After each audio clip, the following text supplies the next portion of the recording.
one of the things parents often say to me is, well, they're going to drink anyway, so why should I try to stop them?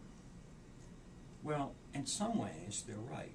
I mean, when I look at the data, I can see between 8th, 10th, and 12th grade, there's a steady progression in the percentage of young people who report drinking, so that by senior year in high school, about 70% of the kids have started to drink, but they're not all current drinkers. You know, some of them try it and that's enough, and, you know, they don't get engaged in very risky drinking.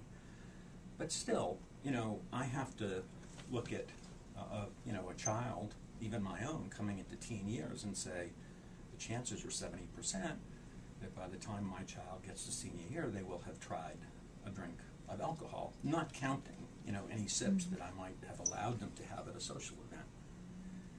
But here's an analogy. I tell my kids, I expect you to do your homework.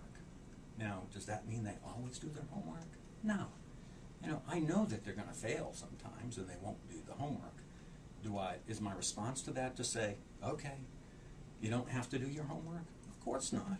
I say, I expect you to do your homework, and then I know that sometimes they're going to fail, but most of the time they'll do it. So I would encourage parents to look at drinking the same way. You should say to your kids, I expect you not to engage in drinking outside the home because it's dangerous and it's bad for your health. And by the way, I think doctors need to give young people the same message.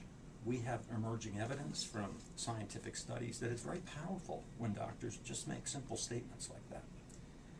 And then we all have to acknowledge, despite our best efforts, occasionally, you know, a kid is going to fail and they're going to go drink anyway, but they might drink less and they might not get in as much trouble if we kind of keep the rules the way that they are.